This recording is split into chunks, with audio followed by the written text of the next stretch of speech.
Friends, if you're looking for real old school laughs, you're in for a treat because we've got them right here. Flip City Magazine. Remember MEAD magazine? Then it went woke? Well, don't worry. Flip City has no chance of going woke. That's right.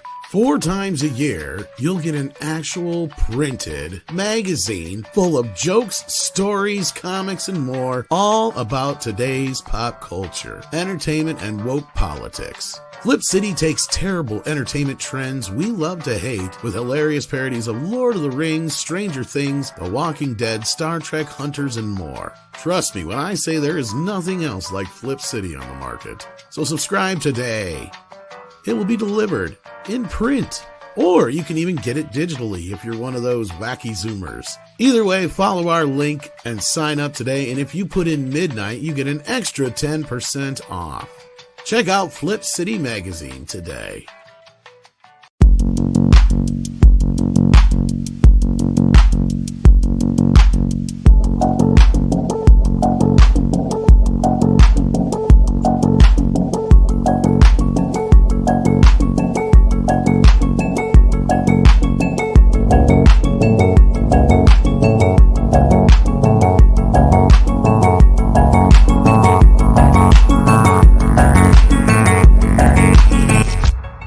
Turtles.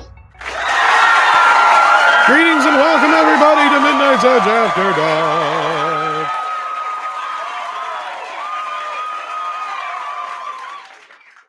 Welcome everybody. Do you know what it is in 2 days? Thursday.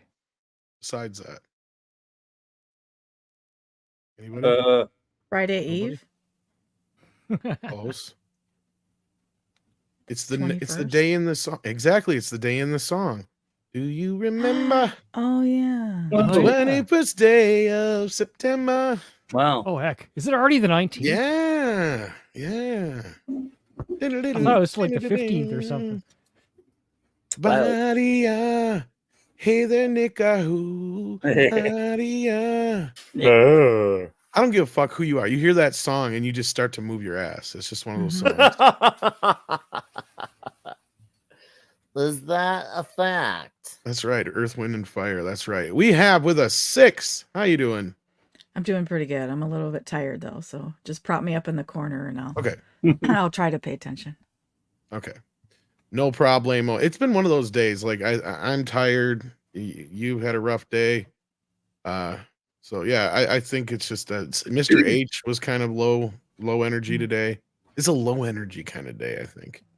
But we'll see how the energy is in Canada. Hey CC, how's the air up there? No, I've been getting that too. Maybe it's like some sort of global phenomenon of just unexplained fatigue. But I've been wondering what the video with the dinosaur and the butterflies about. I saw it on Twitter. I saw it on the intro here. It's good. I love it. I just have no idea I think somebody shared me the original link to it, and I hadn't had a chance to check it out yet. We had some assumptions that it was like something that somebody did for like a student project or something like that. I don't know. It's really cute. It's interesting. I love it. I want more of it. I want to see the rest of the baby kaiju. Like now, it shows you can do a lot with a little. It's just a especially a little frame. baby. Yeah. Little baby Godzilla and a little baby Mothra. I need little baby Ghidorah. You know, we need little destroy you all monsters. You know. Yeah. There you go. This baby Godzilla just punts Godzuki out the window. It's like, no, give me that. I want that just as a little animated series every few weeks. I'll be happy. Yeah, that'll work. And if you give him nunchucks, he would be the cutest fucking thing in the world. Like, no, you know what we need next? That needs to be a plushie if that's the case. You know what? Have to get that for Arya. We need baby Kong versus baby Godzilla, and Kong makes baby nunchucks. What is this, the 80s? See, I don't care. I'll take kaiju babies. Like, not everything works. Not everything works, but the 80s, everything had to be Flintstone babies, Muppet babies, Kids, Muppet Muppet babies. Yeah. Oh, you know what? I liked wacko. those shows, though. They worked. I was pissed at it, but I was in like 20. Flintstones was probably the least of the bunch. I'll give it that. Oh, Flintstones Really, was I great, hated, man. I hated the trend. I hated the trend of the baby. I agree, but Muppet Babies is what set it off, and I mean that was a classic, and I don't think you were ever going to top that, right? Yeah. Tiny Toons is pretty great. Tiny Toons is Oh, close. Tiny See, Toons Tiny was Toons is awesome. not so much the baby versions as it is No, the babies. passing of the torch Mm. to a new generation. Yeah. So I kind of give that one a pass in that respect, because the original Looney Tunes are all over that show, right? You always have True. Daffy and Bugs and all them guys always showing up. So Mhm. Flintstone Kids was kind of weird at first, but then when they like ended up getting like the original voice of Fred to play Fred and his dad, then it worked a little better, I think, because they had a kid or something like that playing, or a girl playing it at first, and it just didn't sound right. And then they just had Fred doing the regular voice, and they just had him pitch it up a little higher, and then it sounded. That's what they did. It was just they changed it in like season 2 or whatever it was. Yeah, because they had, and then I think Mel Blanc also did like younger Barney the next season and stuff like that, because he was already doing Baby Dino and stuff. So that sounded wrong. Yeah. Bad baby trend of the 80s. Anyway, Klobby, welcome to the program. We're glad to have you here. No, thanks, man. I guess I must confirm that could be definitely a global.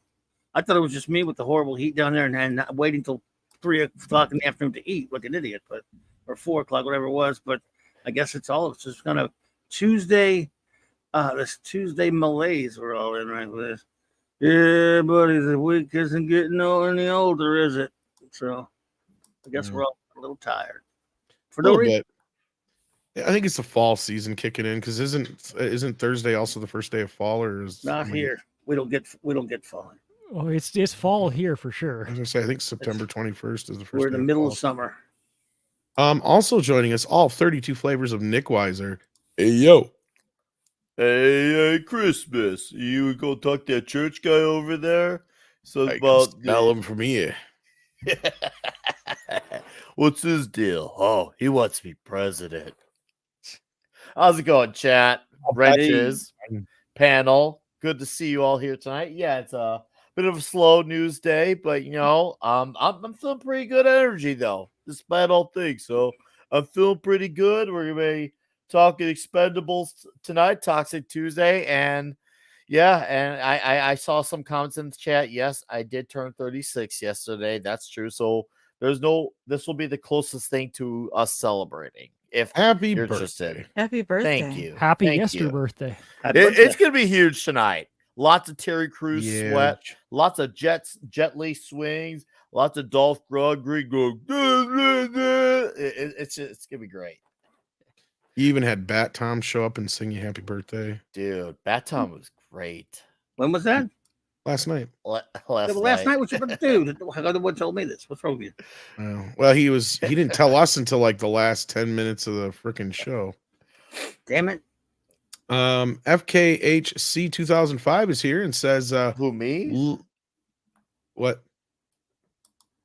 You didn't tell us it was your birthday last night until No, late yeah, into in the show. chat, people in the chat, word got around. I think Corey talks a lot, told people Yeah. because he's one of the few people who actually knows it off the top of his head. So I think he went and told people, then word spread because I actually Yeah. kept it a secret. I'm like, covers blown. They did that to me on mine too, you know.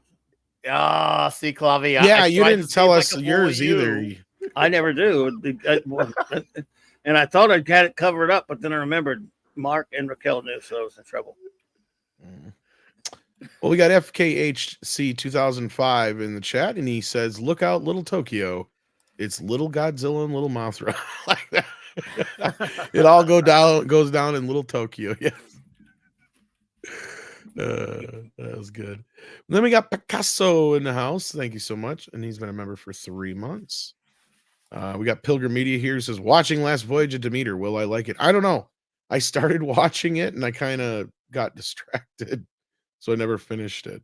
I got to get back to it. Has anybody else seen it yet? It's on Which my one? list, but I haven't yet. The Last Voyage of Demeter. I have not seen it. Been All busy around these parts. What I saw of it seemed okay. Like I said, I do need to go back and finish it though. So hopefully you enjoy it. E. Clay Thomason says, "Why is no one talking like a pirate? I'm confused. Is it National Talk Like a Pirate Day? Is it? I'm sorry, I forgot. Man, I'd be you- forgetting these things are." I got all the whistles. I got a peg brain, see. I thought he was meant because of One Piece. I No, still I gotta mean- watch the rest of it. I be thinking it's National Speak Like a Pirate Day, if I remember correctly. I didn't. Only on the internet. Shift me, matey. Me matey. I'm a different kind of pirate. I'm a different kind of pirate. I'm Monkey Yeah, I D. just Luffy. Googled it. Today's the Monkey day. Wow. That's what I thought. I thought I read somewhere that that's what it was. Monkey D. Luffy. I'm a different kind of pirate. I'm a different guy. I love how he says that. That kid's amazing. Oh, just- I know. He's just charismatic. I guess Paulie was is. telling me that this kid's been a kid actor in Mexico since he was like 9. Dude, He's his energy brilliant, is man. so contagious. Yeah, Seriously. absolutely. I see him I on love that screen kid. and I just feel the energy. I'm just like, man, that kid is great. I hope he sticks with that role for as long as he can because he really, really embodies that character. I hope so. Yeah, they got Really great. a good Amazing. shot at What a making great this a great cast. show. Yeah. Yeah, it Oh, is I great. know, right? I'm only, like I said, I'm only halfway, which I'm gonna make sure I catch up before TNT. But it's just like, man, it's like everyone in the show is good at what they do. It's awesome to see. I love it. And as someone Yeah. now who's read the book, that's saying a lot because there's a lot of cast to juggle, and for them to pull it off the way they have is awesome. Indeed, I Yeah, can't wait till the second season, and it sounds like they're going to try and jump on it as soon as they can here. I hope so. Then we got Brightest Day audiobooks. How you been? Ain't seen you in a bit. It says Nick Weiser, flavor number 69. Amber's Secret Snatch Stash. Ooh. That's nasty. That's so I'll even do it. I'll give this one an Stinky. earnest.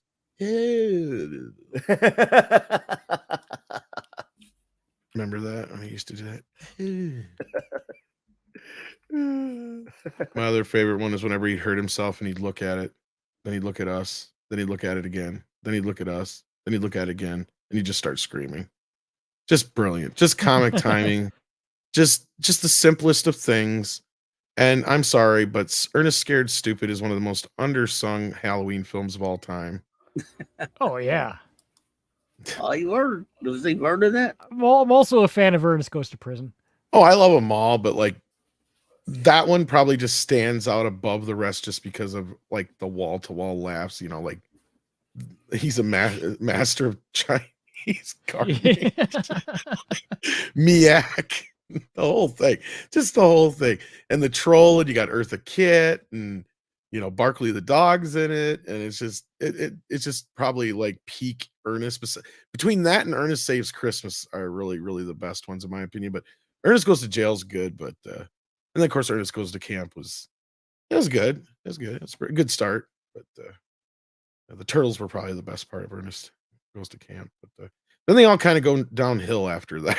Like they kind of became the joke, right? Like they start sending him everywhere. He's become a basketball player. The only place I don't think Ernest ended up was space. That was like one of the only places. Ernest in space. Cheap space budget would have fit. He would have got around to it. I honestly, Clobby, I wouldn't be surprised if he had lived longer if he wouldn't have. Like that was like the last frontier, like for him to conquer. That He'd guy been was in the army. He'd been to Africa. he was a brilliant actor. I mean, a great actor. That guy. People just think them. Oh, he's Ernest. He's an idiot. No, the guy was really good.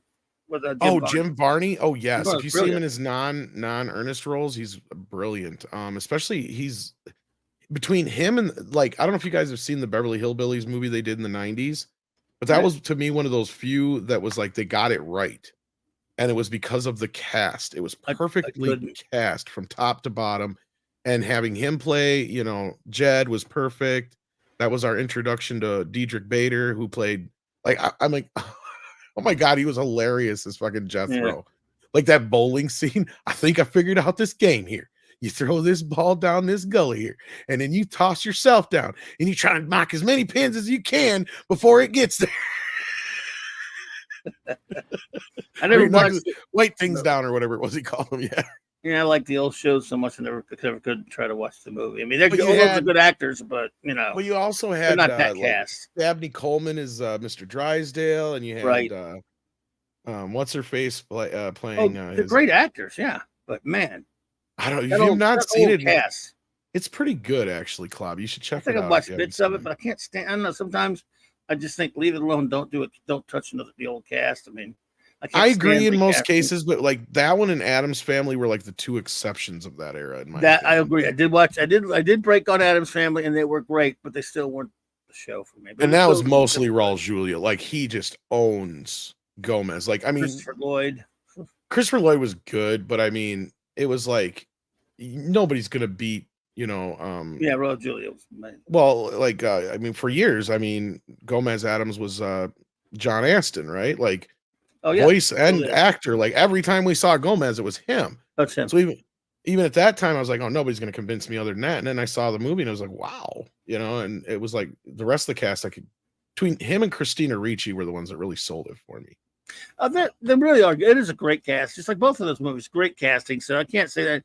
I'm just saying that if the TV show, I don't know. I don't like to. Even if I admit they're a great cast, sometimes it's tough for me. It's like leave it. I hear you. But you know what? Most of them. I mean, at least those are two of the biggest exceptions. I don't know if too many other TV shows that were remade where the Not movie really. cast even got close. And maybe it's because those were actually started as different kind of things before they were TV shows, perhaps. Because True, they were.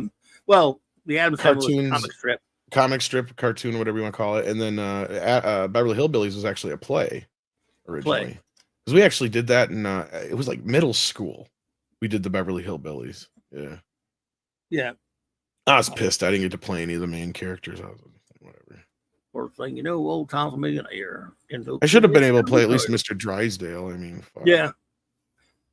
But anyway, whatever. Remember they did a reunion movie and it wasn't the same because it didn't have all the funniest people in it. It didn't have Granny. No, she had or gone Jethro, by. right? Or Mr. Drysdale. Yeah, I'm trying to remember if I've seen that one or not. They did. I avoid a lot of those reunion movies from that era because they were all horrible. The Andy Griffith one was really good, though. I was gonna say, Return to Mayberry is probably the only one that I can think of offhand that managed to be decent because it was everybody. Because even that weird Leave It to Beaver one, does anybody remember that besides me? Man. I tried getting those guys to watch it over on a Mad Mardigan's weird movie show. And they just couldn't get into it because they had no frame of reference because they'd never really watched Leave It to Beaver. And I'm like, you guys never saw Leave It to Beaver. And they're like, no, we don't understand. The original show for me. I tried watching that movie and it was not an easy finish. Was it a recast? I don't even think no, what happened was, okay. So they brought them back, right? Okay, yeah. So this is history. You might remember this now, Clobby. So in the mid to late 80s, somewhere in that era, actually the first pilot movie was dropped earlier than that. It was like early 80s because originally Corey Feldman played one of his sons. And the whole story was Ward dies and everybody comes home for his funeral. And I think that's what it is. Yeah. Or if it's not that, it's like Beaver gets a divorce in the beginning of the movie. That's what it was. So he gets divorced, kicked out, and he gets stuck with the kids. And it is this dark, depressing fucking movie. Oh my God, yeah. Ouch. And I tried watching it with Mad Martin. Me and Culture are like, don't you guys get what this is like? Me and Culture are just like, oh my God, this is horrible. Oh my God, and the rest of the guys are just like, we don't get it. We don't get it. It's like, didn't you guys ever watch Leave It to Beaver? They're like, no. Oh like, you guys God, don't really? understand where this comes from. It's like, this is a dark, depressing, like very frank look at life from one of the most saccharine fucking shows of all time. It was weird. I barely remember. I don't think I may have turned it off. Now what they did is then eventually, because it had all the original cast in it and everything. Yeah. And what they did except for Hugh Beaumont. No, he was in it too. Was he in it? Or no, I mean the dad. No, the dad wasn't. No, he was. That's what I meant. Yeah, no, I thought you meant the brother. My bad. That's Tony gotcha. Dow. So what they did was they revamped it a little bit, and then they rebrought it out as a syndicated sitcom and took it more back to the original tone. Oh, so that was still the setup. Was that Beaver was divorced and had the kids? They changed the cast of the kids because by that time Corey Feldman was, Corey Feldman, and all that kind of shit. But like, yeah, and it went on for about 5-6 years, I think it was, in syndication. It was the new Leave It to Beaver. Yeah, I must be blotting it out like for trauma. The show wasn't too bad once it brought it back. It was just like, a revival of the show, just picked up now 20-30 years later or whatever it was. But that original pilot movie that started it was so fucking dark and depressing. It was weird. And it's on YouTube.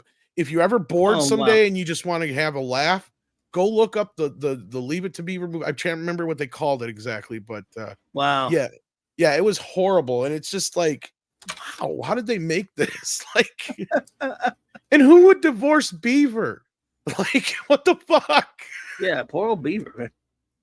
Wow. Dr. You're Coffin Nails knows expecting what I'm that to talking make about. sense. It's clear the people who were involved in this didn't want it to make sense. Now, maybe for the TV show, my memory is really, this is one of those shows that never found its way back to DVD or anything like that for some reason. I don't know if it's a rights thing or what. I'm still But, waiting for saying elsewhere. I think on the TV show, if I remember right, they actually changed it to where his wife died and didn't divorce him, is what it was. I mean, they kind of just alluded to it from time to time, but it kind of helped the whole thing. Cause like the beginning of the movie is like literally Beaver getting thrown out of his house by his wife. What is like the 80s?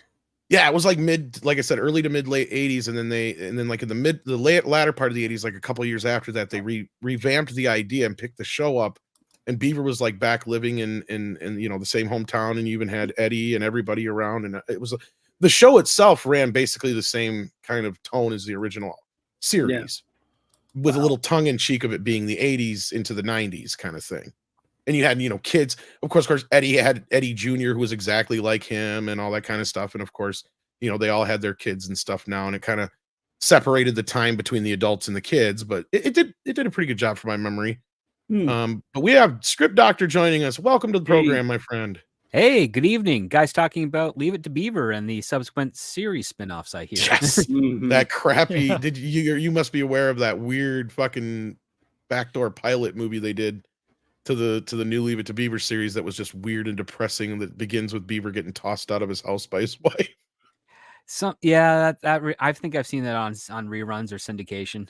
It's on YouTube. You can find it. So I don't think I want to watch it on YouTube. It's one of those things that's so bad it's hilarious, because like I said, I was just telling the story about how we were trying to get the Mad Mardigan and those guys to watch it on their bad movie show, and me and Culture were the only one who got it, because none of the other guys had seen the original Leave It to Beaver. And like, don't you guys realize how like 180 from the original show this is? Like, oh god, it's not just a 180, it's a total 80s style take on it, because in Leave It to Beaver, they were a stable family with, you know, simple problems to solve, you know, simple things to understand. The concept of divorce never appeared in the original Leave It to Beaver. Ward and June were fine. But, well, that's what I was trying to remember, is I think when they actually got to the show itself proper, I think they changed it to where his wife had passed away or something like that, from my memory. Because the show's tone shifted back more into the, you know, more sugary, kind of stuff. And they didn't have the darker kind of undertones. I mean, yeah, it did play, like I was just saying to the guys before you got here, like, yeah, it did play with some of the 80s and 90s tropes that it led to. But, and as I was being pointed out here by one of our viewers, it ran from 83 to 89. So yeah, the TV movie was in 83. And then the movie was called Still the Beaver, and then the TV show was just called The New Leave It to Beaver. So I was right. Yeah. There you go. Yeah. So Still the Beaver is the one to look out for. Beaver. That's one. And then G-Man says, would have loved to see an Ernest Gets Fast and Furious crossover. You know, they never did Ernest as a racing movie, and that seems like the perfect combo for him. That was his audience. NASCAR folk, like, you can't tell me that they weren't his main audience. Anyway, that was kind of culturalist, I guess. Yes. I wouldn't call it racist necessarily. But speaking of racist, before we get into the real nitty gritty, this came across late in the game today, and I thought we had to address it just because of the history of Ghostbusters in this channel. But there's over 400 of you in the chat, almost 5. Hit that like button, share out the link, let everybody know we're live, because now we're going to get into the news, guys. It's time for news. Leslie Jones opens up on Ghostbusters death threats, Jason Reitman's unforgivable comment, and fighting to increase her $67,000 salary offer. What? Yeah, well, that sounds to me like she got a shit offer from fucking Sony. I don't know how that's anybody else's fault, but Amy Pascal's and Sony. But yeah, we'll get into this here. Rolling Stone published an excerpt from Leslie Jones' new memoir in which she opened up about the brutal racism and death threats she received over her involvement in the 2016 Ghostbusters reboot. The Sony release, directed by Bridesmaids Helmer Paul Feig. Yes, that Paul Feig. If you guys don't remember him because he's been so quiet lately. I mean, he's made a few movies, but he's made movies that don't end up on our radar. You know, Yeah. He did like what was a Christmas movie and some other kind of weird comedy here. Well, he's producing the Minx TV show. I don't know. Okay, he's been working in TV again, but yes, that's Yeah, just he's a working more on reminder TV. of who Paul Feig was. But anyway, that's Andre's favorite picture of him, by the way. I always have to have it on hand in case he needs it. I'm not even. You think I'm joking? Oh, I know you're telling the truth. I know you're not joking. That's what makes it even better. Is I know you're not joking because he says that. Make sure you use the one where he looks extra gay. Which one again? I must have missed it. I don't even need to ask. I know the one he means. Oh, Lordy. You don't care what else I use as long as I use that one at least once. Or when he specifically wants it. But yes. I seen Jonas in the chat. How you doing, Jonas? If you're not busy, I'll send you a link here because we could definitely use your knowledge on the Disney story when we get there. Ooh. But yeah, we'll continue with this in just a moment here. Let me send this off to Jonas real quick. Send it to Jonas. And he can read this as Morgan Freeman. I'm kidding. I wouldn't make him do that. Oh, that would be I would love to have him do that. Yeah, right. I mean, I'm not going to like hold a kitten hostage at gunpoint or anything, but it doesn't mean I haven't thought about it. Anyway. So the Sony release directed by Paul Feig became the target of racist and misogynistic trolls for featuring a main cast of all women. Well, there's some, consistent bullshit history. Because as we know, it had very little to do with the fact that they were being recast as women as it was being remade.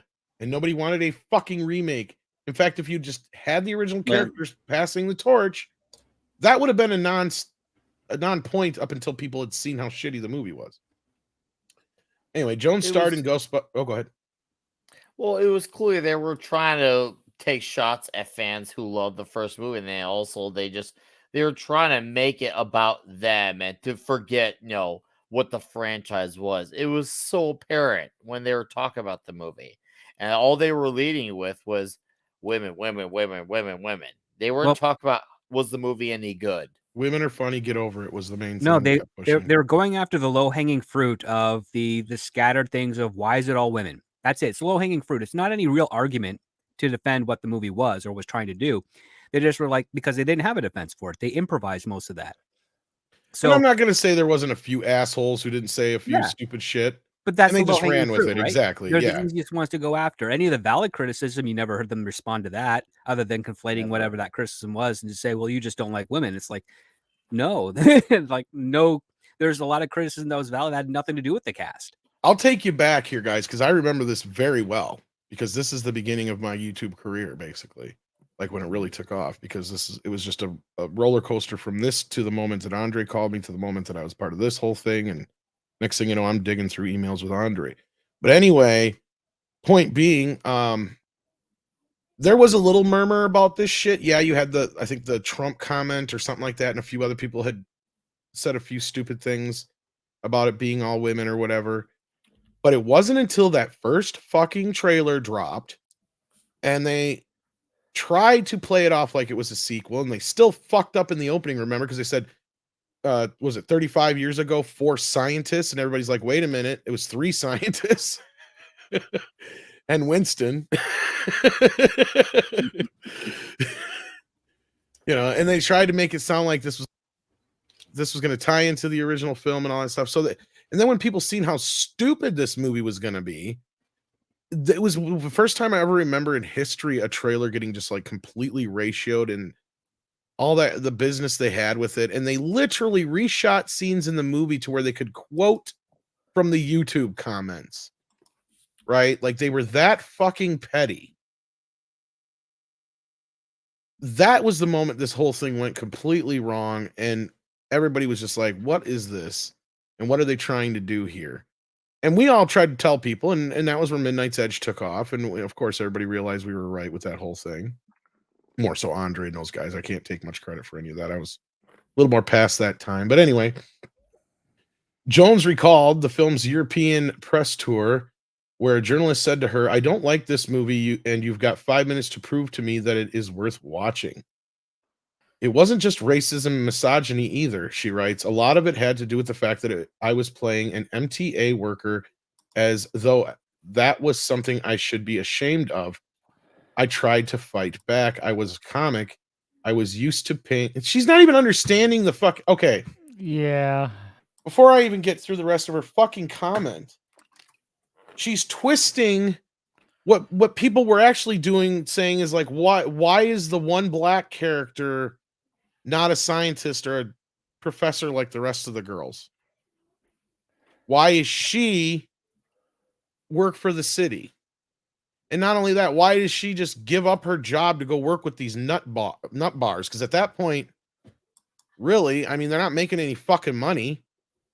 Like, that was the thing most people were saying about it is, and not only that, I'm going to rewind again and tell you, I remember most reviews. A lot of people gave her good reviews.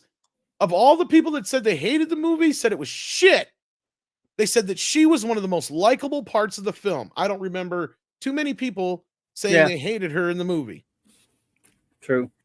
You know what? You are right, because even though I had no general interest in seeing the movie, I know, I guess you could say a select few people who saw it, and whether they thought it was okay or sucked or even she was the only one who knew what say, movie they were making. I'll be 100% fucking honest with you right now. No, I'm watching this movie and nobody knows what movie they're in but her.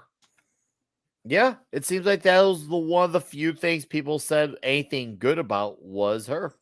Interestingly enough, she had the best scene in the whole fucking trailer too, with the when she's got the ghost on her back and shit like that. That was the funniest scene in the whole movie. And it's like this right here is the only thing in the whole movie that's remotely close to Ghostbusters. And this chick is the only one who knows what movie she's in. The rest of these bitches are just fucking improvising their asses off, trying to be the star. Anyway, it's nonsensical bullshit. Moving on. I had tried to fight back. I was a comic. I was used to someone heckling me. So for every piece of bullshit on Twitter, I had to reply. No, you didn't. You really didn't. You really should have just kept your mouth shut at that point. Jones ended up deleting her Twitter account for 24 hours because online harassment was so bad and because there had been multiple attempts to hack me. Well, that I think was true. I think she did get hacked. I don't remember if it was for that or something else, though. Because, God, I've had to see her fucking pictures. Oh, I just about threw up, sorry. I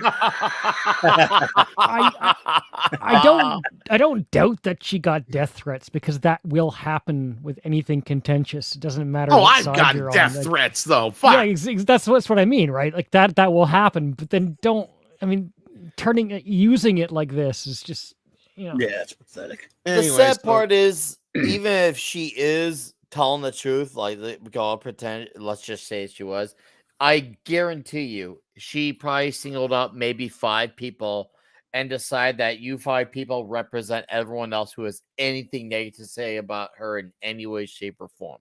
And that's what always happens. They cherry pick those 5 few who are actually stupid and out of line, and they translate that as, this is the entire group of people who criticize me. Yeah. Anyway, so she goes on here. So Twitter actually went out of their way to protect her. Okay. Claiming they see that she was being attacked and attempted to be hacked. And she was being brutally attacked with racial slurs and worse. Now, she wouldn't have engaged. That was the first mistake. Was engaging. Because then all you're doing is feeding the fucking trolls. And then she goes on to let them know that they got to her, which is her second mistake. Later on, Jones remembered breaking down in tears because the bullying got so hostile and turned to death threats. I can't believe anyone would do this shit to me, anyone for working. She writes, this is awful. I am in a movie, death threats for something as small as that. No, it's not something as small as, and I'm not saying that anybody should give you death threats. Don't get me wrong on that. That is just stupid and appalling, and nobody should have ever went to that point. But I'm just saying, like, the passion came from an area of, you guys were doing something you shouldn't have been doing in the first fucking place. Anyway, I was being sent films of being hanged of white guys jacking off on my picture, saying we going to kill you. Now, unless I see receipts, I can't believe all these, but okay. She continued, why are people being so evil to each other? How can you sit and type, I want to kill you? Who does that? Well, a lot of Twitter trolls who are really sad, disgusting human beings, clearly, and they're not the people that were the ones that were actually having decent arguments about the film, as Script pointed out earlier. Jones also remembered director Ivan Reitman saying that on a podcast that his 2021 reboot Ghostbusters Afterlife was trying to go back to the original technique and hand the movie back to the fans. Jones called this an unforgivable. Fuck you, Jones. You tried taking it away from the fans. That's the problem. You shouldn't have a problem with that comment otherwise. Although Reitman tried to walk back, he later said that came out wrong. I've had nothing but admiration for Paul and Leslie and Kate and Melissa and Kristen and Bravery with no, but fuck that. You should have never ever apologized, Ivan. And rest in peace, my brother. But no, you had every right to say that because they stole that movie from you in the first fucking place. We have the proof. Elsewhere in the excerpt, Jones said she had to fight for her worth on the set during the making of the movie. It was clear to me at times during the process, I was so lucky to even be on that movie. And honestly, I was thinking, I don't even have to be in this motherfucker, she writes, especially as I got paid way less than Melissa McCarthy and Kristen Wiig. No knock on them, but my first offer was to do the movie for $67,000. I had to fight to get more. I ended up with $150K. But the message was clear. This is going to blow you up after this. You're made for life. All that kind of stuff, as though I thought I hadn't had decades of successful career already. And in the end, she really doesn't get what they were saying, does she? She's also delusional because nobody knew who she was until Saturday Night Live. Yeah, exactly. And her offer of $67,000 for technically her first big budget feature film debut is pretty generous, considering the fact that she was a 50-plus-year-old stand-up comic that very few people publicly knew. Considering the amount of money they spent on this movie, Script, I will say she probably was right to get the $150K. Oh, no, she can. Yeah, I agree with you. I agree with you wholeheartedly. Yeah. Proper, yeah. But at the end of the day, they spent so much on this that I can see where she could have. That's the one time I'll give her a caveat on that. But yeah, you're right. You got to negotiate. You got to fight for what you think you're worth, basically. I think the offer is reasonable. And if her agents didn't try to fight for anything more, that's on them. But it looks like she did, and she got more, which is perfectly fine. But again, you have to put in the factors. She was over 50 years old, if memory serves. She'd been working as a stand-up for a long time. She only got her first big break a couple years prior to 2016's Ghostbusters. She was not a household name, so that means her value was completely lower. And that the studio recognized that. They gave her an offer, and goodbye her for fighting for more if she wanted more. Yep. I think Nick's spot on. Cherry picking a fraction of 1% of the population who will cross the line in an unreasonable way. And the vast majority of the population, even if they don't like what's going on, and we don't like that movie, obviously, but we can respect respectful discourse instead of just cherry picking those 5 out of 1,000 people and attacking everything that comes your way. Try to thread that needle. I know you're under contract. You're employed. You have to say good things about the movie, but you can also be respectful about why it is people don't like the movie. And they don't want that, CC. They're trying to paint it so now if you criticize it, you're like all those 5 people, but also like, oh, hey, if you criticize this movie, there's something wrong with you. You must be like all of them.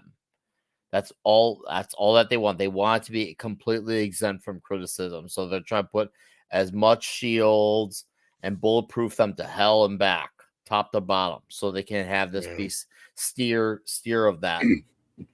No, but at the end of the day, again, did she deserve any of these threats? Did she get most of the ire? I totally will agree with the first and last part, I guess. But at the end of the day, she shouldn't have let it get to her being a comedian. She should have been the one to let a lot of this shit just roll off her back and roll with it. And just be like, yeah, I got paid. Fuck y'all. At the end of the day, what the fuck? Yeah. I don't blame her. Right. So she stepped into the fucking tar pit herself and decided to get involved. Had she just stayed out of it, then nobody was saying shit about her.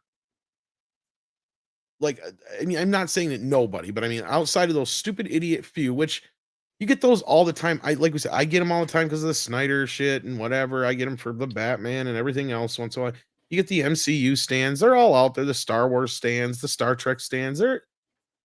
What are you gonna do? Just ignore them. That's what you're gonna do at the end of the Every day. base of anything, whether it's fandom, whether it's Mhm. sports, probably even for cooking, even every base of any type of anything, there's You're not always going to wrong. be bad apples in every bunch, and that's something a lot of people refuse to comprehend. It's literally impossible to have no bad apples in anything. I could say it, whether I'm in comics, there's always going to be that one guy at the shop I go to who's kind of annoying. Where if I go to get my metal albums, there's always going to be that one guy, or even at a show, that one guy. It's just part of the business. It's kind of like when you go to work too. There's always going to be that one worker. And hey, if you have exceptions, that's great. But 9 times out of 10, there's always going to be that one or two. And you know what? That's part of life. Roll with the punches, especially as you, Tom, said, someone like Leslie Jones. She should have made a joke out of this herself. Well, and the other side of this status currency is she's the only one who kind of got out of this unscathed the most, if you think about it. Had she just completely stayed on the peripheral of it, because she's the only one who's had a consistent career since then. Otherwise, the rest of those girls have struggled to have consistent careers. Kate McKinnon is the only one I can think of that has done things consistently since then. Melissa McCarthy, she's to the point where she's doing fucking those travel log ads and shit. I mean, 7 years later, what's her motivation to come out with this now? Oh, it makes her look like a victim and gets a bunch of boohoo points. Yeah. It's just... From me, though, coming as a comedian's point of view, that's real weak sauce. It is real weak sauce. But I don't want to drag this out too much longer because we got super chat here and we also got another couple stories I want to get through, especially since we got script here. Tennille says, but Tom, you missed the target. To understand would require acknowledgement of hard truths, and despite being a public figure, their frail souls can't handle someone saying meanies to them on the internet. I know. The internet was the biggest problem for celebrities because it showed us them, and they actually don't get showed us them. It doesn't get them. They don't get shielded from the bullshit, right? Like one of my favorite South Park episodes is where Butters gets hired by Cartman to filter all his messages. Yeah. That is what I imagine it's like for Hollywood. Well, it created a new job, which is the social media manager for talent. And how badly the social media managers managed. Yeah. Well, I think the show kind of shows you what I'm sure that's what, Trey and Matt were partially commenting on, or pretty much commenting on, just how it makes Butters go to the point where he just can't deal with life anymore, like, and it's not even so much the other part, it's just that he kind of agrees with everybody. Yeah, anyway, I don't know. I love that episode. I'm going to watch it after the show. No, I'm just kidding. I ain't got time for that. I got Toxic Tuesday. So Neil says, wouldn't get to her if she had been a success. She has been successful after Tennille. That's what I don't understand. She has been in more movies and stuff than anybody else in that cast other than Kate McKinnon, like I said. Kristen Wiig might be in more stuff than her. I don't know. I haven't seen Kristen Wiig do anything recently, unless I'm just not seeing it. Yeah, probably not, because she did Wonder Woman 84. She also did the MacGruber streaming series. Wow. I mean, yeah. Listen, Leslie Jones has been in a lot of movies. Coming to America 2 and all that shit, and some other stuff she's been in. She's popped up in. Well, I mean, like Angry Birds 2 movie. Well, you looking at her fucking filmography? Coming to America 2, Angry Birds 2 movie. She did a TV movie out of Office last year. She was a guest on We Are Family. Yeah, she hasn't done a whole lot of movies, actually. She's been quite thin. She's also been in a pandemic. Yeah. But, yeah, since Ghostbusters, she's only been in maybe not even a dozen things since. So. Well, Sing was a bigger movie. She was just a voice, though. She wasn't physically in it. So, still. Do you think she's trying to be the female Cryborg? Maybe. Maybe. Well, she knows she's going to get She points. hasn't really claimed. Hold on, yeah, she doesn't have her Jeff Johns equivalent. We need to find her one quick, and then she could be Cryborg, Mrs. Borg. Well, it ain't like Kristen Wiig's much better. Like no, really, but she was doing. Yeah, she did. She was in mostly Hot American streaming Summer shit. streaming series, Downsizing. She was in Mother. That's what I mean. A few mostly episodes on streaming Last Man shit. on Earth. A few episodes of Wonder Woman was her only real big thing in between there. Yeah. Yeah, like even that was no. Outside of that, MacGruber and then Big Mouth were her latest stuff, and those were not good either. Yeah. Wow. I think maybe it might be Kate McKinnon might have been the one She's to the do only- more. Yeah, she's the one who's done the most. I mean, Melissa McCarthy's had crap like, the Happy Time Murders, which failed. She's done a lot of streaming and television stuff. It looks like Thunder Force, another streaming movie. Yeah, that's her and her husband. That's pretty much it, other than playing Ursula up until she played Ursula and in her cameo in Mermaid, Thor. Yeah. Yeah. Yeah, Christian Rigg did Ferdinand, Rough Night, Office Christmas Party, Leap, Family, The Spy Who Dumped Me. She was in Yesterday, Bombshell, a couple of TV shows. She's in The Bubble, which that was terrible. That was one of the pandemic movies. Nature Cat, and then Barbie. Yeah, so Kate McKinnon has had pretty much the most credits out of the four. Yeah, I figured as much, especially considering I know I've seen her a lot more. Tennille says, "Oh, has she? Okay, then never mind." Yeah, as I said, she's pretty much on par, or she hasn't suffered any worse than any of the other ladies, I guess is what we're saying. None of the other cast members, no. Yeah. Yep. And then Jonas has been here for 5 months. He regrets he can't join the show, but thank you for being here, Jonas, and thank you for the support. And Chris Hemsworth remains untouched, according to Jonas. Really? I think a lot of women have touched him. No, he's been married for over a decade. I think he's okay. I think he's very much. I was say a lot of people have touched him, and not only that, Thor: Love and Thunder really kind of failed. And outside of the Thor films, I'm stretching to remember anything Chris has done that's been successful. The Extraction movies. Is that it? Those are the Netflix ones. I think people have really liked them, but they're Netflix, which means that their actual revenue and streaming incoming. I'm not saying that Ghostbusters did anything to his career, though. No, he was like the most unscathed. You're right about that. Yeah, he's pretty unscathed. He's easy enough on the eyes. Well, not only that. Go ahead. I was just gonna say he had some of the best bits. I mean, at least some people were like, oh yeah, he was probably one of the funnier parts of the movie, and nobody can blame him for that shit. It was he actually has really good sense of humor. He played a bunch of jokes on the Marvel sets prior to the Taika Waititi films, and people really revered him for it. Like some of his jokes were dumb, but that's just he hangs up his hammer on a coat rack, and people were just laughing at that. Why he would do that? No. I meant in Ghostbusters. Like I couldn't stand the one where he covers his eyes when there's a loud noise. That one made me just cringe. But then I also did. Listening to jazz and playing jazz photos were actually kind of funny. I was gonna say that made me giggle. I'm like, because he's like, this one makes me look smart or whatever. I know the politics of Hollywood may force some people to get in line with what they think will be successful, but there's still a basic principle that if you're easy to work with, if you just get along with people, make jokes, if you make people happy, and it's easier to be on set every day, probably develop a reputation that will get you hired more often than if you're a whole lot of extra work for everybody. Right? I'll give Lily this. Yeah, he was the only funny part in the Vacation movie, and that ain't hard to do in that piece of shit. That thing was horrible. There was only one decent joke in the whole movie, and it really goes against the whole idea of the film, and that's when the hot chick gets hit by the semi-truck. Tim Hayes has been a member for 23 months, almost 2 years, Tim. Right on the cusp of an anniversary. True. Now, this is an interesting story I want to get into here. Original Daredevil showrunner calls out Disney scam of naming new series Daredevil Born Again it resets contract terms back to first season. What? Interesting. Well, it So also this- excludes him as a show creator. Yeah.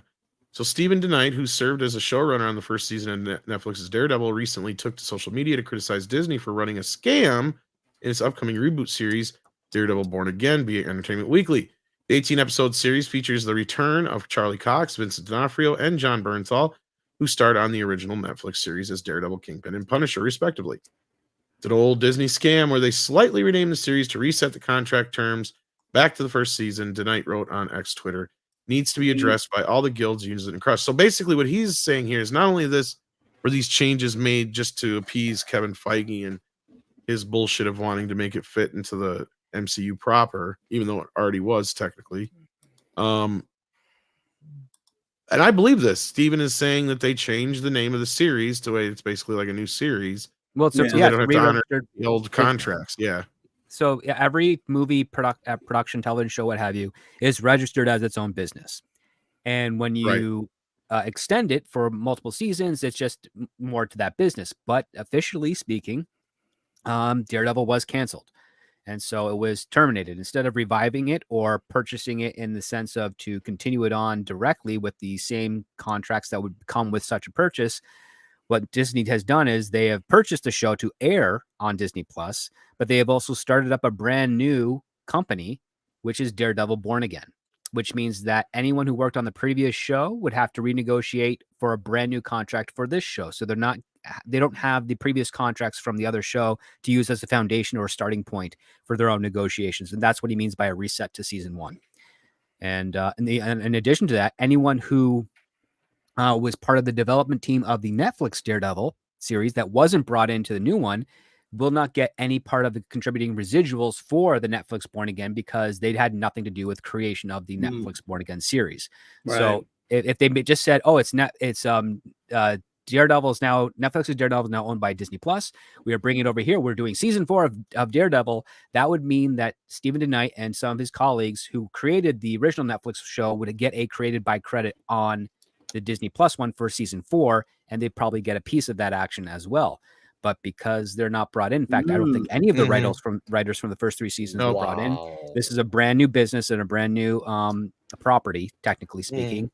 That's only them using buying the handful of original cast. series was kind of besides the point. And our understanding from what we had heard behind the scenes was that was because at that point, basically the rumor was that after Spider-Man No Way Home came out, Daredevil shot to the top of the Netflix charts again. Yep. So they went and bought the rights out so they could have it because Chapek was basically wanting them to continue that series at that point. But Feige was the one who met him with all the resistance. And regardless, they could have continued that. See, that's the stupid part. They still could have continued the series. They just would have, like you said, had to pay out DeKnight for creating role. They didn't have to bring him back. No, right? because he left after the first season. Exactly. So, like, at the end of the day, that's all it was. So I see what he's saying here, but I think it's a mixture of both. And I see where he's coming from, but I see where script is pointing out as well. Like, to me, this is going to become a bigger deal. It's funny because it's sitting right here. Yellowstone, when this happens, I think they're going to have a bigger point with this. I have a feeling Comcast is going to sue Paramount because this is what I'm hearing is going on here. We already know Kevin Costner's gone. He's hinting that there's probably going to be some kind of lawsuit involved with this whole thing. They're going to try and shoot one more episode with him in it. That's where they're sitting right now. Him and Taylor Sheridan are not on speaking terms. And then he's gone. And then as soon as he's gone, they're ending the show. This is going to be the last season, technically. Then what they're going to do is rename it, bring back majority of the cast, pick up the storyline, but you'll probably end up having Matthew McConaughey taking over more of the lead role with the rest of the supporting cast around him, and probably Beth taking over more of her leading role, I'd imagine, too. Or somebody, one of the kids. And then they'll end up renaming it and bringing it to Paramount Plus. So then Comcast is going to turn around and probably fucking sue them under the same kind of thing that he's saying here. Because they're going to argue, all you did was take the same fucking show and change the name. So you didn't have to honor our agreement with the show being on Comcast, on Peacock first for streaming. because that's Paramount's plan for this whole fucking thing. And that's why they didn't really fight so hard to get Kevin Costner, because they saw this as an opportunity. That's going to be a difficult thing to do because it doesn't matter that. I bet you they will. I'm just saying I don't know if it'll happen. They can file it, but I mean, it doesn't mean they're going to get anywhere with it because, again, the way that Comcast has the distribution rights, it's still produced by Paramount, and it's sold through them for production. But on the other part too is that Taylor Sheridan usually has it in his contracts that he owns all the characters, regardless of who the distributor is or who the production company is. So if he wants to use any of those characters on other named show, he has full rights to do so. So even I'm if sure they want to that say he you does. took our characters, Comcast cannot prove they have ownership of those characters. It's They not can about prove the they have ownership, ownership of though. Yellowstone, but they can't prove that they have ownership of the characters within the show.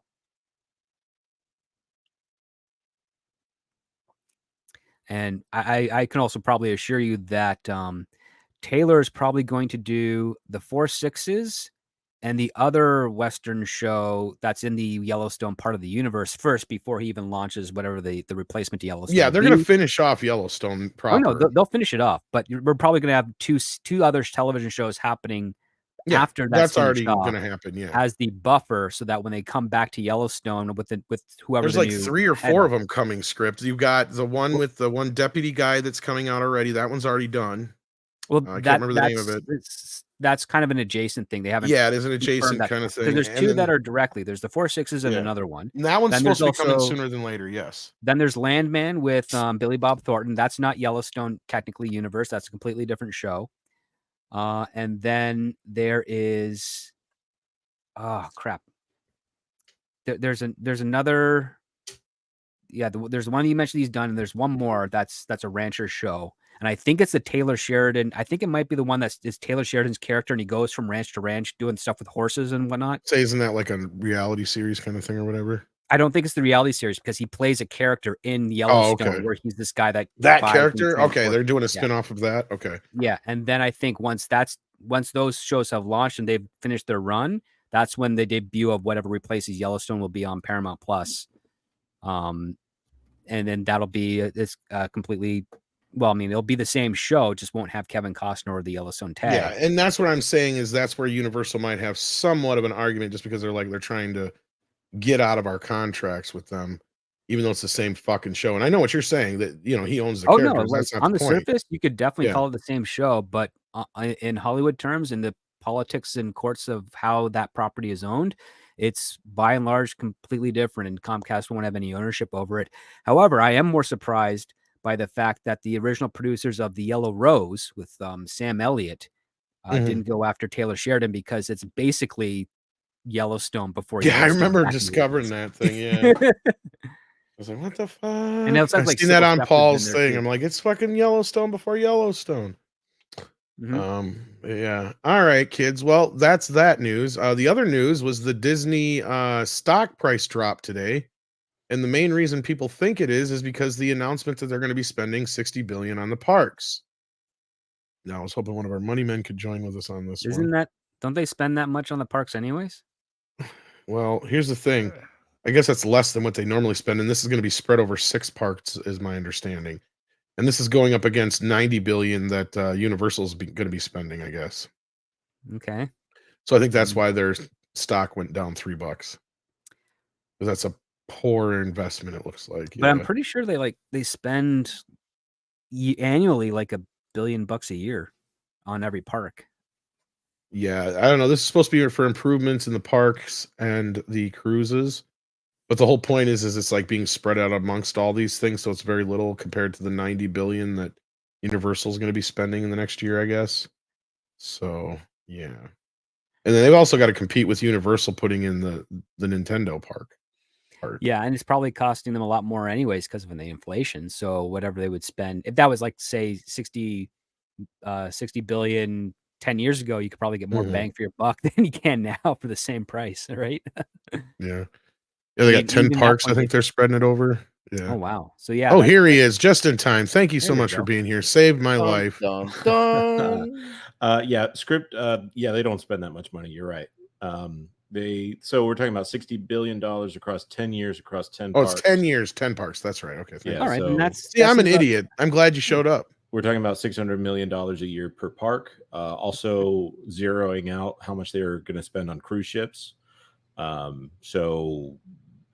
say conservatively $5 billion. So we're down to $550 million per park per year. Galaxy's Edge, those are like $1.1 billion a piece to build those. So, here's another one we found. You remember when Bob Iger was bragging about how much they were going to spend in Florida? Yeah. That was 17 billion over 10 years. So again, 10 years, 4 parks, because he was just talking about Florida. That's 425 million. So today they said, "Oh, we're doubling it. We're doubling it to 60 billion." Well, that includes California and their foreign parks too, right? Yeah. Which means that it's the same amount as it was 3 years ago. Yes. So so before we go too deep into fudgery. this, I since I got you here, let's take us back to kind of what this is all about, because I really probably fucked up. No, you didn't. You're okay. Well, pretty much spot on. Okay, all right. So other than the yearly thing, I was wrong about.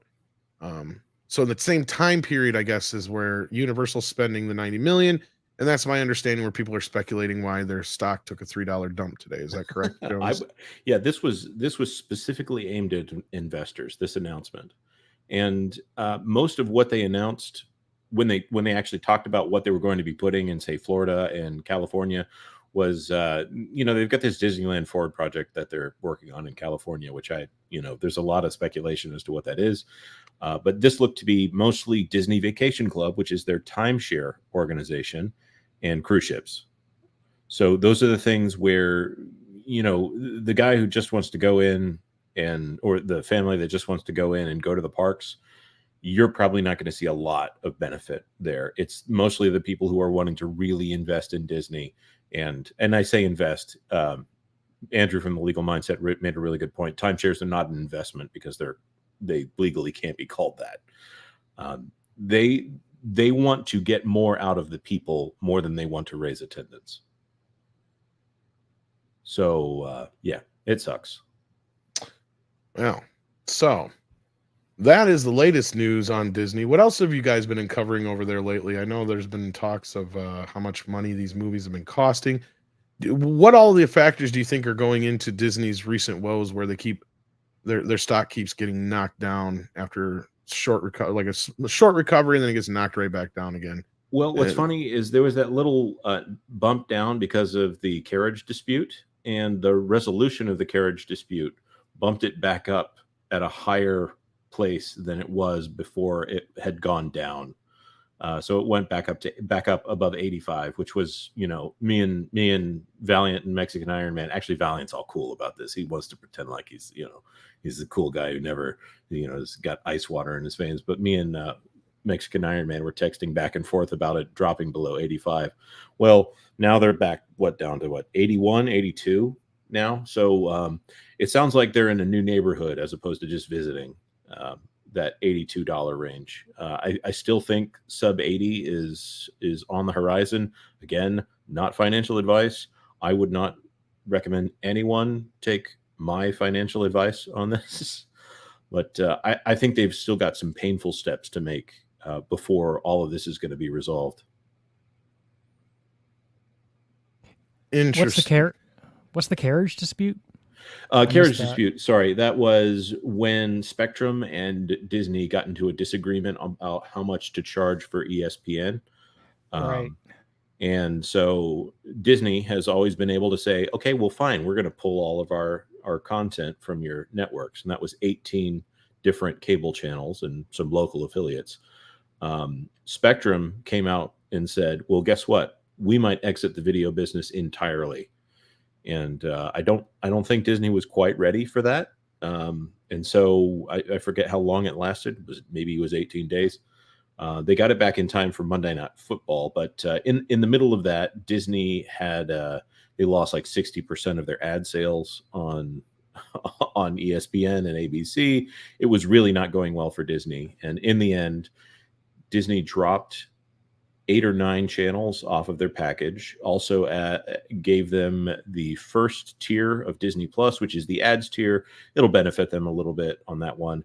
They're giving away the first tier of ESPN Plus, which ESPN Plus is the one they're aiming at eventually being a $35 a month streaming service. Everybody look out for that in the future as everybody tries to also do that. And I'm trying to think what else. They didn't offer them Hulu, though, because Hulu is actually a profitable streaming service. So I recall a mention of a 40% ratings drop. yes. Yeah, they lost hard. Disney was suffering from it a lot more than Spectrum was. And Spectrum actually sent out a notice to all of their customers saying, hey, you can go to Fubo to get ESPN. They were paying for, I think, a free week at least of Fubo. So they played hard with Disney, and Disney caved, in my opinion. There's a little bit of controversy on whether or not Disney won or Spectrum won. Spectrum came out. Their CFO said, we got everything we wanted out of that carriage dispute. So in their opinion, they won. All Script, right. this is usually where you chime in with some kind of extra insight. Well, I think Disney first bungled it hugely. But one of the things that I tweeted to Valiant about, which is something I think he's still looking into, because I even have some friends in the cable department looking into it as well. And that is, if they're able to channel the first tier of Disney Plus through their cable service providers are able to do far more detailed monitoring of access to that. Yes, he is working. He is working on that. He had a video, I think, today with a source we've had in Disney ad sales that I think he's talking about some of that, specifically with Samba is watching, and the cable providers are they really want to know everything you're up to. I think, of course, this is always on the back burner, is if your ISP is your cable provider, your ISP wants to know everything about you so that they can sell you everything. Exactly. So they'll actually be able to see how many of their users in that region that are getting the free Disney Plus actually use it and see what they watch, how long they watch it. And they'll have those numbers as an ISP. And guess what? If the ISP, and some of the ISPs do have their own commercial ad marketing departments where they sell time on their cable shows through a contract with their cable channels and network distributors, they will be able to say, hey, yeah, people are actually watching Disney Plus at these times throughout here. If you want to buy an ad for it and merge it with our Disney Plus subscribers, these are the actual numbers and these are the shows that they're watching, and this is where you can place your ad. I don't think Disney's going to be too happy about those numbers being revealed to the advertisers. That's a very good point. I had not thought about that they will have better figures than Disney would ever want to release. Again, that fudgery when it comes to Disney Plus. Yep. It would also be very telling if none of those cable operators want to advertise on Disney Plus. It all depends. Like if the eyeballs are there, they will. But if they say, oh yeah, like you only 3% of your actual target, actual distribution network is watching Disney Plus, no, I'm not going to buy any ad time on that. That's ridiculous. And guess what? Advertisers and their agencies will start leaking those numbers to their competitors, because if they see that it's being low, and they basically go somewhere like HBO Max or Paramount Plus, and they say, well, listen, if Disney's only getting this many views on their shows, we know we can take a good guess that you're not probably faring any much better. So we're not going to pay those offers either, unless you can convince us otherwise, in which case you have their balls essentially up against the wall, where it's like, if you want the best tier for your dollar, you got to prove to us that your audience is actually watching this show, and for how long, so that when our ad plays, we'll get those eyeballs. And that could do the very thing that the majority of the talent of the industry is wanting, which is transparency on the numbers. Are their shows truly successful, or are the studios cooking the books, as it were, on that part? And if they aren't truly successful, that means that those people producing the shows and the people who are working on them will be out of a job, and it'd be the due diligence of the duty of the studio heads to replace that, that block of time with a show that could potentially be more successful, which means you're going to get a weird shift in churn on the creative side of things, and also a lot of humiliation on the producers that greenlit those shows which failed. Right, right. This is something that we were talking about when Chapek was pushing for ads on Disney Plus, and they've got all this woke garbage that that Disney is just sure is going to be successful because they're in their own little insulated bubble here, and they think that if they're preaching, it's going to be good. It's the same thing that Christians used to see with message films. That, oh no, if they just see the quality of this, they're going to love it as much as the people who are in the tank for it are. This was the thing that I was really, really looking forward to. And now it seems like a lot of that woke content, well, it wasn't all woke content that got written off on Disney Plus, but a majority of it just happened to be woke content. It's interesting times right now. I will All say right. this. I will say Absolutely. Disney's flub with Charter and Spectrum could be the crack in the wall that we need in order to get the industry back on track again. Well, my next question is going to be like, when is Comcast's carriage negotiation with Disney coming up? Because that's going to be Quarter, I brutal. think. Brian Roberts loves to give Bob Iger a hard time. I know. So, and obviously Max is now offering sports, and I'm sure that while they're doing it for free, I'm sure it has ads on it. I don't know. I haven't checked on that yet. But if Max is incorporating sports, then that means that Max now has HBO and sports. They're well on their way to having the most butch presenting streaming services. So, they've got the potential to be a Disney killer there. They've got sitcoms, they've got children's entertainment, they've got sports, all on one platform, and then they also have Discovery over here for the people who just want casual viewing. I see a lot of potential over at Warner Brothers. Oh no, Warner Brothers and Paramount are sleeping giants right now. It all depends on if they can get their finances in order and basically filter out some of the anchors that are holding them back. The only thing, like, Comcast is in a really good position, but the only thing hurting them right now is they don't have a show that commands an audience to actually get people over there right now. They're sleeping at the moment, right? But the stuff they're doing to Disney with Hulu, and who knows what's going to happen on their service provider front is interesting. Personally, I know there's lots of speculation as to who might potentially buy ABC. I think it would be absolutely hysterical if Warner Brothers purchased it, because they are one of the biggest providers of content for network television, and for them to actually have access to a network would be some vertical integration that they could really monetize heavily. Well, I trust that David Zaslav would be able to do it. He's cutthroat, so Indeed. All right. Well, let's see what the chat's saying right now. We've got Das Wolfen, who is a member, and we got Commandant VHS, who sent us in a super sticker. Thank you so much for that. Let's see here. Anything about the Disney stuff? Not offhand, but no, that's interesting to see how this goes. I mean, it's been a hell of a ride so far. Do you have any predictions of what might happen next, Jonas? Or not really. It's kind of funny to watch all of this. I'll shameless plug. We started a channel called That Park Place, which actually specifically focused on the theme park side of things. There was an announcement at D23, which was a fan event. I think that was in Orlando, and it was a whole lot of nothing. They had their head of parks there, and not much was announced. It was they had the Muppets there, they had a band. They would just kind of, and we're going to do this maybe in 10 years, maybe we'll do this. It was a lot of blue sky stuff that they hadn't actually said that they're actually going to do. A lot of, it seemed like they were testing the waters to see what people responded to.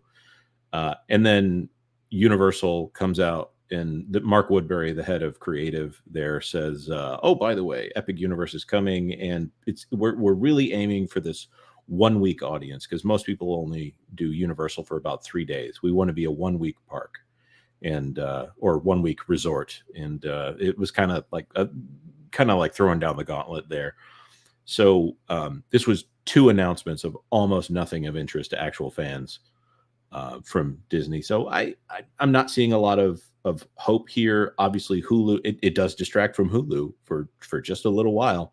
If they're dropping 60 billion over 10 years, they must have lots of cash. Of course, we all know that that's trickling money more than it's actually laying down any capital expenditure.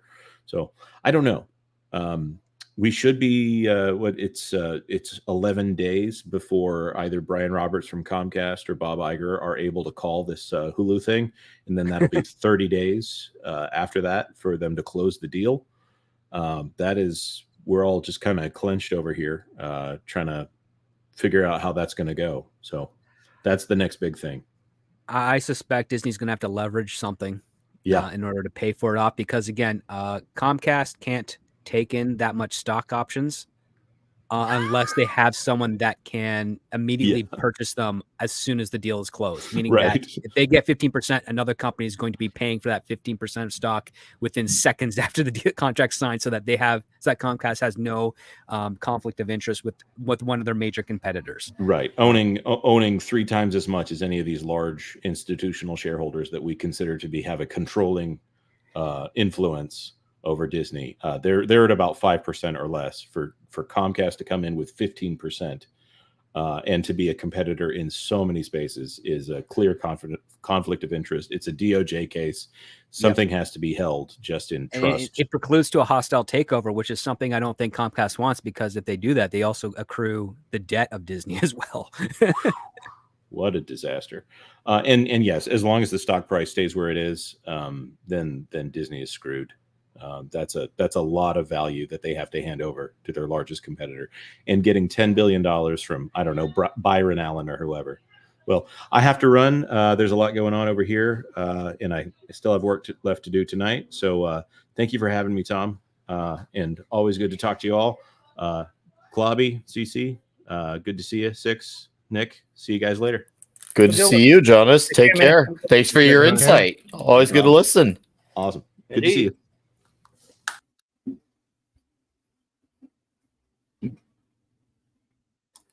And there goes the Jonas. So happy belated birthday to Nick. And yeah, as we're going along here, Sadie is telling me it's time to get going. So we're going to wrap it up here a little early tonight, since we don't have too much more to go on, unless there was anything you guys wanted to bring up real quick to discuss. Or we do have. I've got nothing, my friend. I've got nothing. I mean, it's a slow news week, and I think you guys just covered the most important part of it. That was awesome just to listen to. Between that and your the Midnight's Edge videos that have been coming on the last week have definitely given me an additional perspective on this whole stuff, which is like every time you think you know something, man, it's just a whole other layer gets added to this. And Audrey is right. This story that's been unfolding has been more entertaining than the actual content that's been coming out. So I actually hope a movie is made on all this. The old man cometh has been here for 7 months and says, "Hail all, canceled my Disney Plus subscription when Rise of Skywalker came out because everything I'd want to watch I already have on Blu-ray." Yeah, that could be a common issue with some people. But the problem is that needs to be more of a common issue, and I hope it does when people see that, hey, streaming is not all it's hyped to be. It's not the be all end all. So I hope more people realize, and even Disney is taking that seriously too with the physical media. Hence why they're now putting out some of their shows on physical media. So, and then to me that makes me hopeful. Like they're stuck with the physical media format, whether they want to or not. Yeah. All right. Well, Klobby, what have you got going on? Yes, Sadie. Just a moment. No, not a whole lot. I think tomorrow night I might be at Loki's Comics Roundtable at 7 Central, and then my show at 9 p.m. Central, the wild card, and then Thursday night got the Clubhouse number 100 there with Raquel and Mark, and then of course J-Man's channel reviewing Kirby's Fourth World on Friday night, then hanging out with Nick and the boys Friday night also, and then Saturday night Star Trek 9 p.m. Central Standard Time, reviewing more Trek episodes. Thanks for having me, buddy. Really appreciate it. Great to see you all here tonight.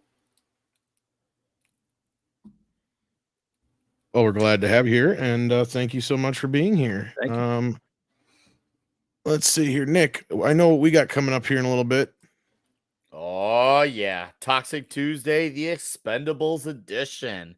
And for those who are interested, yes, we'll be partying into the hours of the night as I hit the 36 years of existence. Other than that, yeah, which I do hope you all come out and hang out for. It's a great time. Those who are in the chat who've been there know how great Toxic Tuesday is. It's always a fun, wild time. It's basically a party.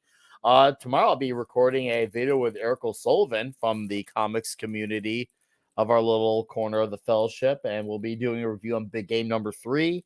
And we'll be having Eric Weathers on Friday night on the Comic Shop Talk to talk his book Battle Brick Road. This is the guy who lettered Isom and Cyberfrog, so it's gonna be good to hang out with Eric Weathers, pick his brain apart, and just have fun talking comics on Friday night. And Klobby, of course, and our usual suspects. But yeah, good, great show tonight here. Even though it was short, it was very insightful that last half hour. And thanks for being here, Chad. I hope to see a lot of you for Toxic Tuesday. And thanks for having me, Tom, 6, CC, Script, and Klobby. Sorry, I got Sadie going off in the background. Oh no, it's good, man. Hey, I know I'm a dad. I know how it goes. I get asked for things all the time. Script, what you got going on? Yeah, my Patreon script to screen comparison of One Piece first episode is live over there, so you can go check that out. You can also read the original script from 2019 is when it was written, and judge for yourself which was better, the script or the episode. I'm a firm believer that the episode had a few things better than the script, and only a couple things in the script that were better than what was in the episode. So yeah, you can go check that out on my Patreon, and yeah, I should have some other articles coming out later this week and next that I'm just tweaking up right now.